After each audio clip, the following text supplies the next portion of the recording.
Welcome to Expert Profiles Atlanta, where Atlanta's influencers and innovators share strategies for overcoming obstacles and achieving success in business and life. Here's your host, best-selling author and Atlanta influencer, Neil Howe. Hello and welcome to the show. This is your host, Neil Howe, and today my special guest is Bo Stansell. He helps busy professionals build sustainable strength and fitness safely and efficiently so they can look, feel, and move better despite their chaotic schedules. He is a trainer with a bachelor's and master's degree in exercise science. He has a decade of personal training experience, and he trains out of the Training Room in Atlanta's Midtown. Welcome to the show, Bo. Hey, Neil, it's good to be here. Well, let's get right into it. Tell us a little bit about your background, but ultimately we want to get into who it is that you actually help in this business. Okay, really briefly. So I started my exercise science journey. I started as a football player at the University of Georgia. I was a kicker, so I guess you barely consider me a football player. But I was there for a couple years. I liked playing it, but what I really started to get interested in was the weightlifting aspect of it. I was a biology major at the time. I switched my majors to exercise science, and then I guess the rest is history. You know, I got a couple degrees in it. Started personal training at my time in school. And I sort of fell in love with it, and I've been doing it ever since. So, yeah.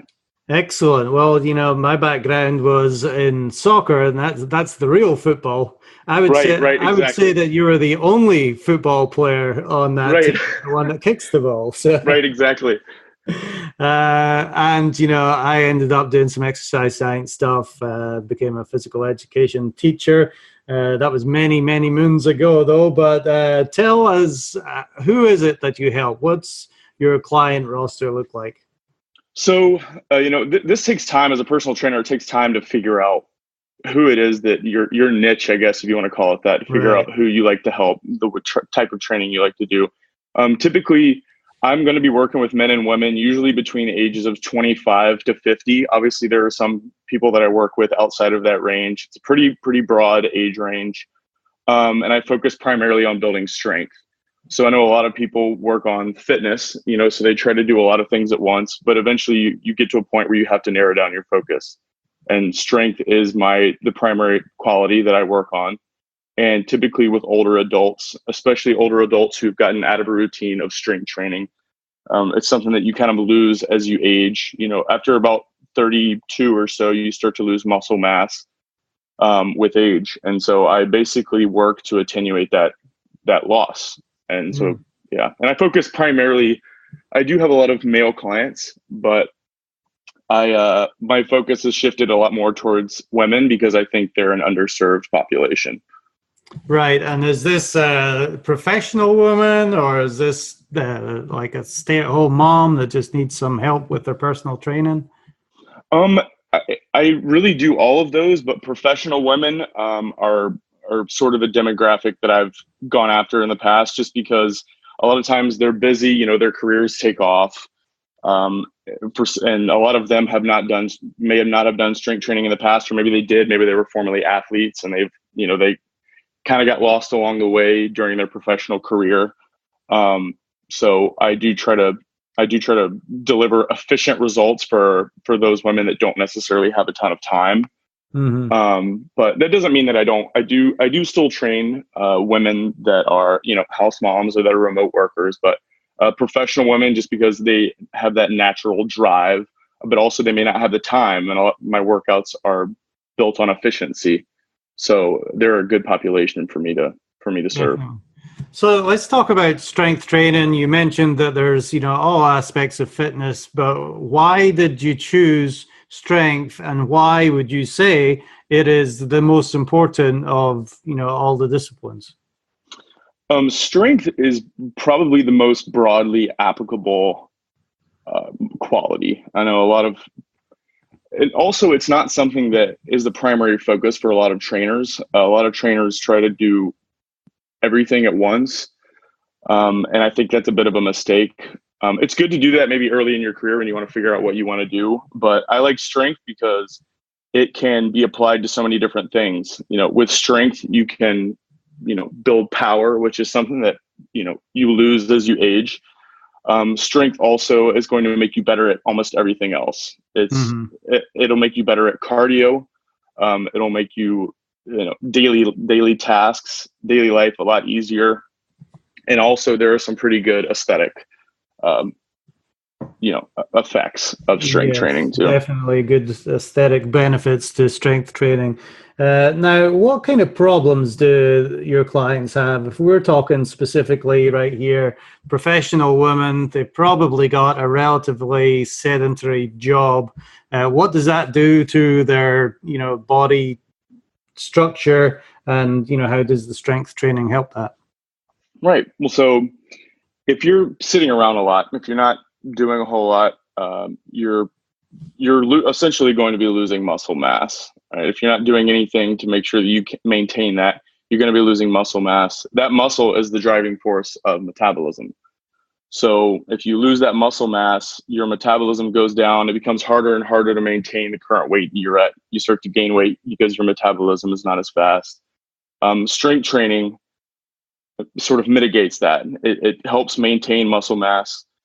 And in the process, it keeps metabolism higher. Your metabolism is higher. It makes it much easier to control body weight, and it gives you a better overall body composition, which I think most people are after. So what kind of exercises do you do to get the biggest benefit in, well, you said your workouts are based on efficiency, the biggest benefit in the smallest amount of time? So, and obviously there's not a one size fits all approach here, but most people, I will try to do multi-joint complex exercises. So the big lifts, which are very scary for a lot of people, I understand, but that's where the coaching expertise comes in. Things like squats, deadlifts, bench press, rowing, pull-ups, things like that. These are all movements that carry across multiple joints. They involve a lot of muscle mass, and they basically build a lot of muscle in the shortest amount of time. So they're very optimal for strength training. And like you said, for most women, I would think they are the scary exercises. How do you get over that to get them to, you do require a fair bit of muscle strength in order to do a lot of these exercises anyway, don't you? That's absolutely correct. A lot of it is psychological. So I know women have been fed this idea that strength training is going to make them bulky. And that's simply not true. It's a pernicious idea. It's something that I struggle with on a daily basis. Women do not have the same hormone profiles that men do. So the idea that if they train the same way that men do, that they're going to look the same is ridiculous. Like, they don't have the hormones for it. Mm-hmm. What they will do is they'll lean out and they'll start to look more toned. That word that we all hear as personal trainers that we despise, that toned is really just being muscular. And so when I explain that, there's a lot of research that talks about if you want to get toned, you need to lift heavy, and you need to do some of the bigger lifts. Right. And is that a psychological barrier for a lot of these women to get over? Oh, absolutely. That's probably the biggest barrier. Because first of all, even if that were the case that you did get bulky, I'm not sure. I think this is much deeper than personal training. This is a whole body image issue, and that's been shaped. I don't, this is kind of outside the scope of this conversation, but it's sort of been, women have been led to this idea that they need to look a certain way, and the muscular woman archetype has sort of been forgotten. And luckily, with the advent of CrossFit, it's become a little bit more popular. But again, it can reach extremes. Women see bodybuilders or they see CrossFitters. Women that are on the extremes, they get scared by that image. What they don't realize is that these women are outliers. This is not what they're going to look like if they do this. And I have to make sure that they understand that. Well, also, if they're looking at these bodybuilders or, women that have really bulked up, they're probably doing something different than what the normal professional woman is going to do in order to get to that kind of development. Absolutely. The volume of work that those women do is astounding. I mean, not to mention I'm not going to speculate as to whether or not there's any pharmaceutical involvement with any of these female bodybuilders, but they definitely have different, volumes. So their training volumes are something that I wouldn't put any, normal professional, anybody in the general population through. Right. So, yeah. So how about diet? How important is diets when you're trying to, build strength? I know a lot of women are putting on weight, but with strength training, you really need to take those calories in as well. Is that the issue? Yeah, that's exactly right. You need to be able to fuel your exercise sessions, but at the same time, you can. The beauty of strength training is that, strictly strength training, aside from, cardiovascular training, is that you do need to fuel your body, but the workouts don't necessarily, are not necessarily strenuous enough that you have to take in so many calories that it starts to affect your body composition in a negative way. A lot of times you will need to eat a little bit more because you are trying to build muscle. So you can't create something out of nothing. So you are trying to build muscle. But that's why but diet is important, is probably 80% of the thing.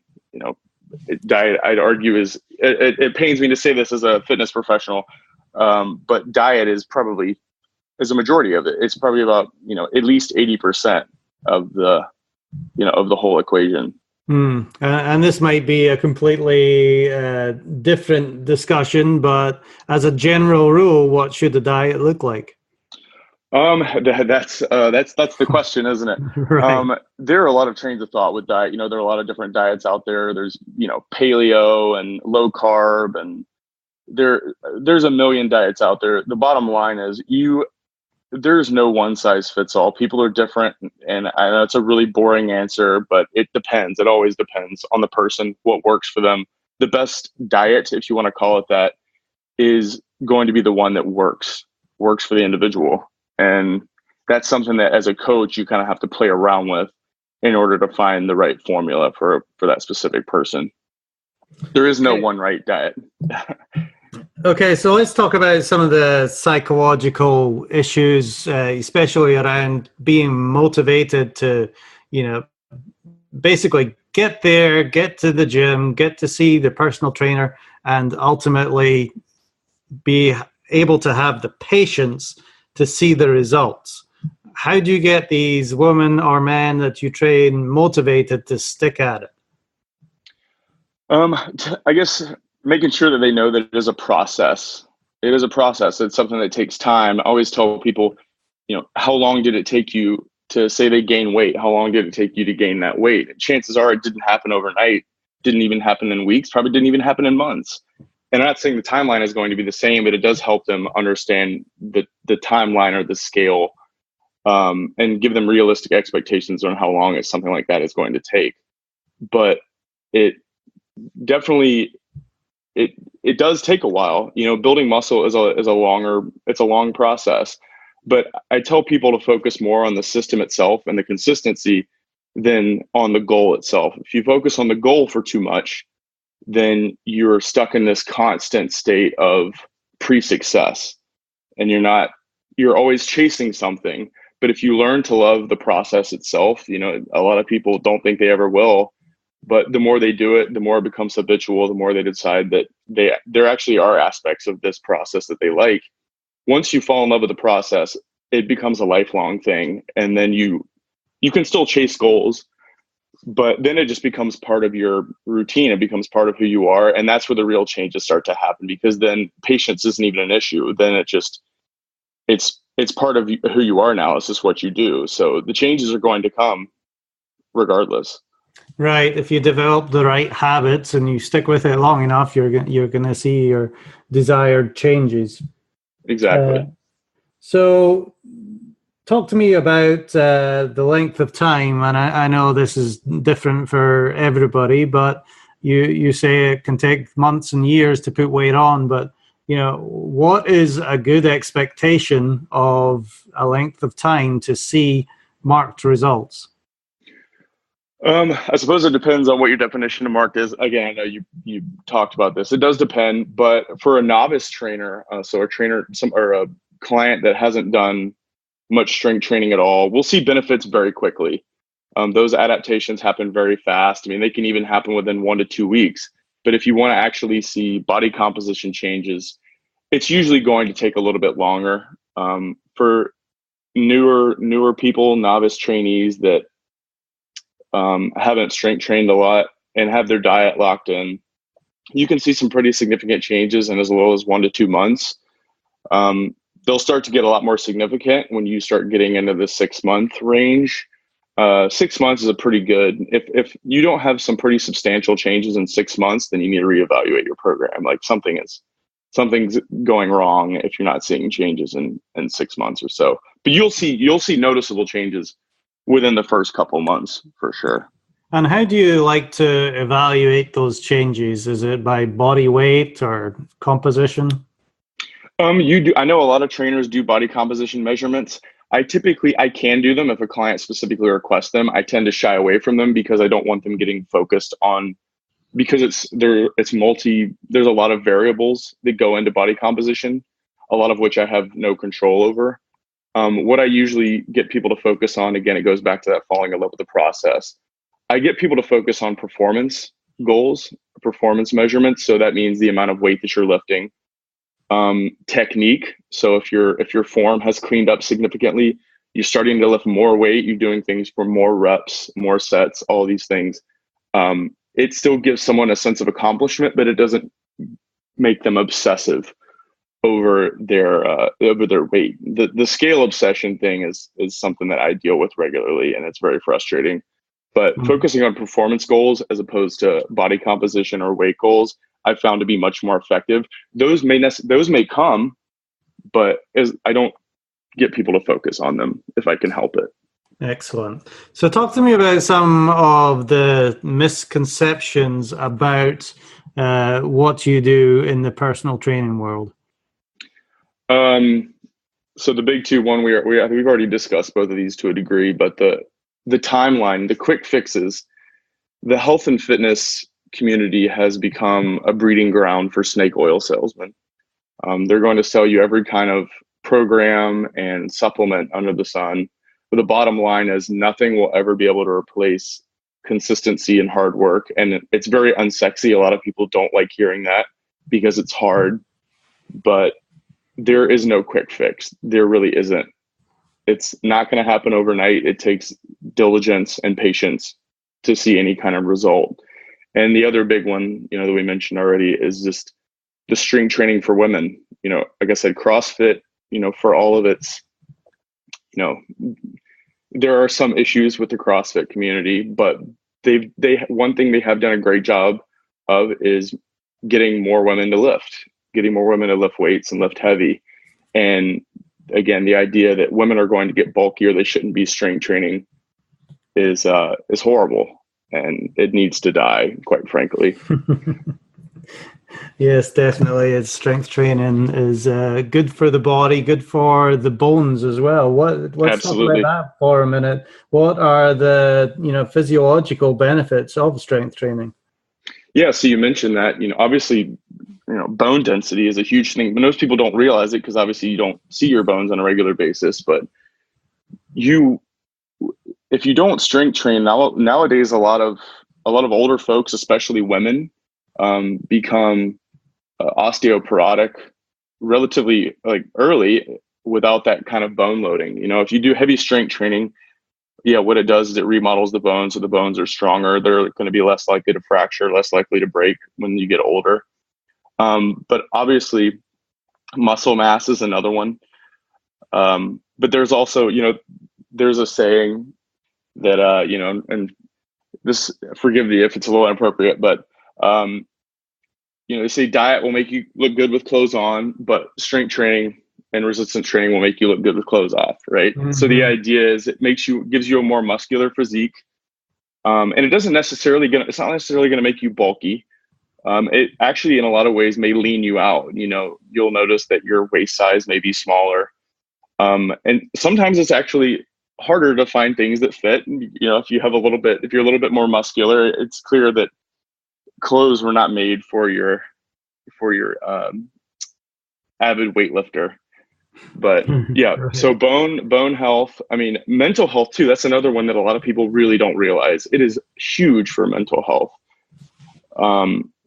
That's just fitness in general, but weight training, not just in what it may do for just your brain chemistry in general, but it's also a confidence thing too. There's nothing that instills confidence in someone more than, progressively increasing the amount of weight that you can pick up off the ground. It seems very simple, seems like it wouldn't have that kind of effect, but it really does. It changes people's outlook a lot. Right. And I think that confidence word is something that, really goes on all aspects of life as well. The way you look, the way you act, the way you hold yourself, just gives you that confidence that you can do so many other things, positive attitude. So yeah, it's extremely important. Talk to me about the advantages of having a personal trainer rather than just a gym membership. Yeah, this is obviously, why hire me, right? That's a good question. I think the biggest thing is safety. Safety is obviously the number one. People do love to talk about accountability, and that is another big one. Having someone that's telling you what to do, and is basically a commitment, a monetary commitment and time commitment, is a big deal. But definitely safety, especially when you're talking about the kind of lifting that I do, you need a trainer. You need somebody that knows what they're doing, because these lifts, for all the benefits they provide, can be very dangerous if they're performed incorrectly. And especially if they're performed incorrectly over a span of years. You don't know the kind of damage that you could be doing to your body if you do these things without proper coaching. And that's sort of where I come in. My programs are not overly complex. I try to keep them as simple as possible so that I remove barriers to doing them. If you have a really complex program, people are less likely to do it because it's, you don't want to have to think about anything. Simple program, but where I bring value is the coaching.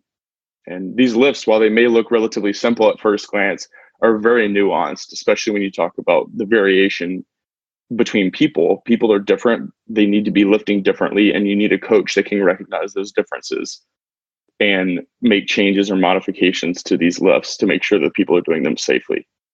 Excellent. So what are some of the barriers or obstacles for people from hiring a personal trainer? Obviously, the financial barrier is probably the biggest. It is a premium service. You're asking for someone's undivided attention. So it is, that premium pay is commensurate with the amount of attention that you're asking for. But also, people will say time. And, sometimes life happens, people move, things like that. But the biggest ones are definitely the price, but also if people get disillusioned, if they don't see results immediately, they will abandon it altogether. And that's why on the front end, I spend a lot of my time trying to help people understand what that timeline is going to look like, how much time it's going to take for them to actually start to see some changes. I have to do that up front. Otherwise, like I said, people, get disappointed early on in the process and will just quit. And that doesn't help either one of us. No, you're right. That psychological factor is definitely a major factor, and you have to get the expectations right in order to stick with it long enough to see the results. Now, we invest in lots of different things. Talk to me about investing in a personal trainer, but, more so the health of yourself. What does that mean for your outlook on life? And is there a financial benefit to that too? Absolutely. And that's a good point you bring up, because personal training is an investment. It is an investment in your health and well-being over time.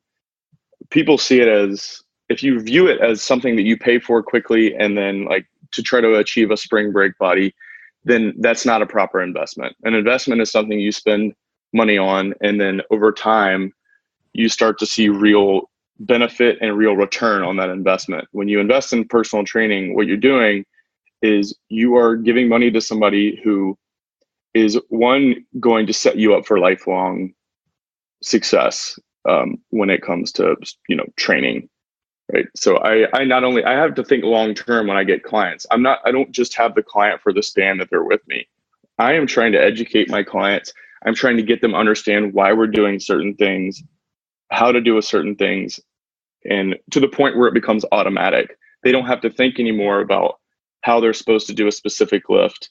Once they have achieved, competence with those specific lifts, that's something that they can then do, even if they're not training with me long term, if not training with me over time, after a year or two, they can still go out and live their life, and they still have all that knowledge that I gave them and that habit that I instilled in them.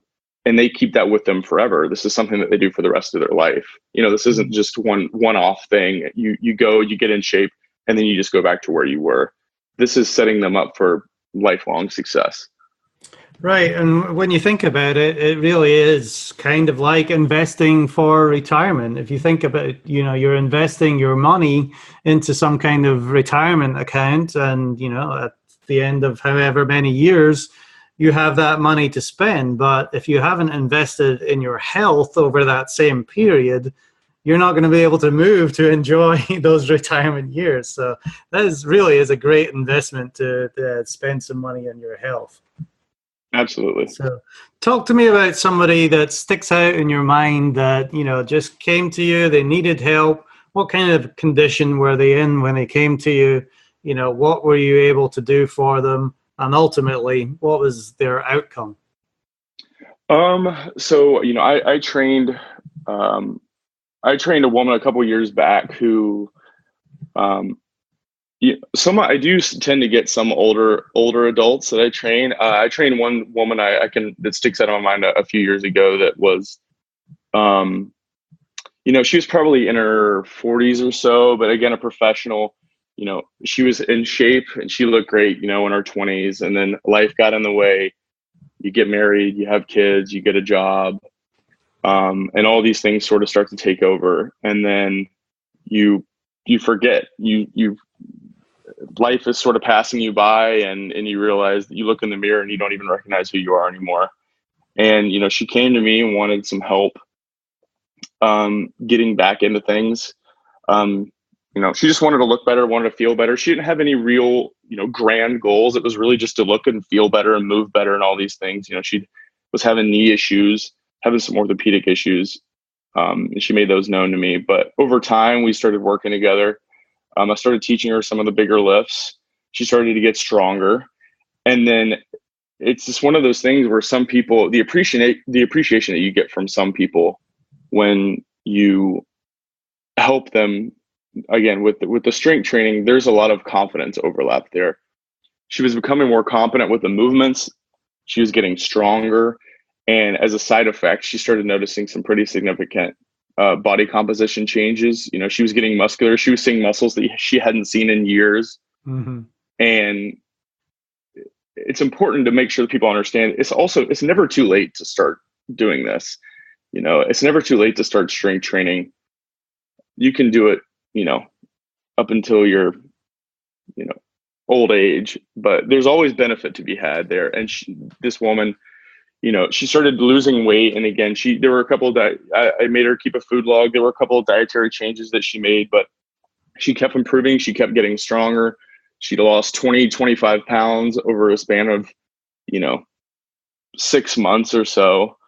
And it was a very good, consistent change. She started looking better, feeling better. I mean, it was like that one change, that was the catalyst that sort of changed her entire life. And that's invaluable. That's something that, you would pay any amount of money for. Really?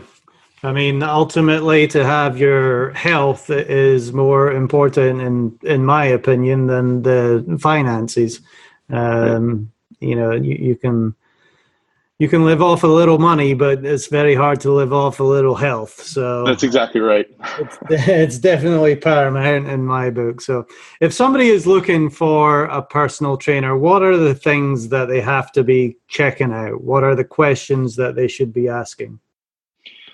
Obviously it depends on the reasons that you go to someone, but for personal training, it's really difficult to separate the wheat from the chaff. I suppose you don't really know what you're looking for. The biggest things to look for, I'd say, are that they are attentive. So they're watching you, making sure that you're doing everything correctly, even from the outset. If they're asking questions, they're asking a lot of questions. Trying to look and see how you move. Movement is a really big thing. It's something that I focus on. It's something I have a lot of experience with. But mainly asking a lot of questions and being attentive are the two biggest things that will dictate how well you're going to work with somebody. But there's also personality. If you see like there's something being a personality clash, those may not come out until later, but that can be an issue because if you're buying into a system, you want to have somebody that you jive with. Also, and I say this, one of my biggest things is I write things down. I always write things down. And if you're coming in to just get a workout in, that's totally fine. So maybe that's not necessarily something you need to be keeping track of. But when people come to me, I am looking for consistent, sustained progress. So in order to track that, in order to get that, I have to record things. I have to write things down. And that way, if they get upset or they start to get disappointed with things, I can look back and show them like, hey, look how much progress you made. This is incredible, but keeping track of things is a big one. Because if you're not keeping track of things, then you're not really going to know if you're making any kind of significant progress. And I'll talk about specifics really quick. Just, and again, this varies a lot. I've seen a lot of coaches that are outstanding that have very little credentials, but there is a quality control, right? And with personal training, it's difficult because there are a ton of certifications out there. It's hard to know what to look for. Like I specifically have a little bit of formal education, and formal education is not going to guarantee competence, but it does help. It at least tells people, look, I at least know what I'm talking about to a certain degree, at least enough to get a couple degrees in it. Mm-hmm. But also, certifications are pretty big. I specifically have the CSCS, which is it's more of a strength and conditioning certification, but it does require you to have a college degree to attain it. But again, there are plenty of great coaches that don't have these things, but it certainly helps to see that level of dedication and at least ensure some minimum level of competence.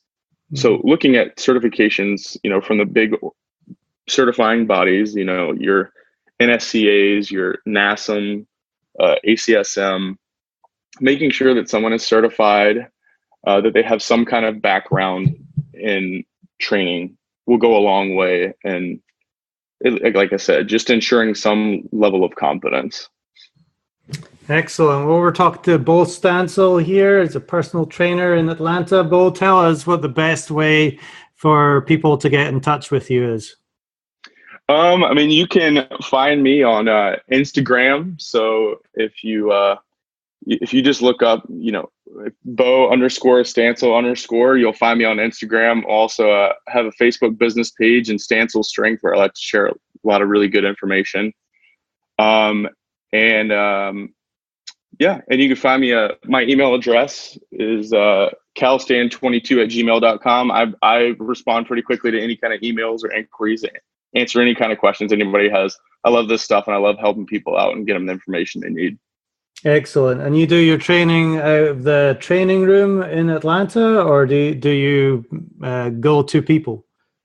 Yeah, I do it out of the training room Atlanta at Midtown. So it's right next to Pont City Market. Yep, training room backs up right to the Beltline. That's where I do my training. Excellent.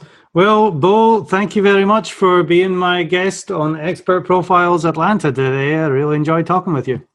Yeah, thanks a lot, Neil. It's good to talk to you as well.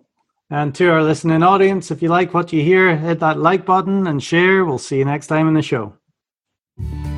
Thank you for listening to Expert Profiles Atlanta with Neil Howe. To learn more about the resources in the show or to listen to past episodes, visit expertprofilesatlanta.com.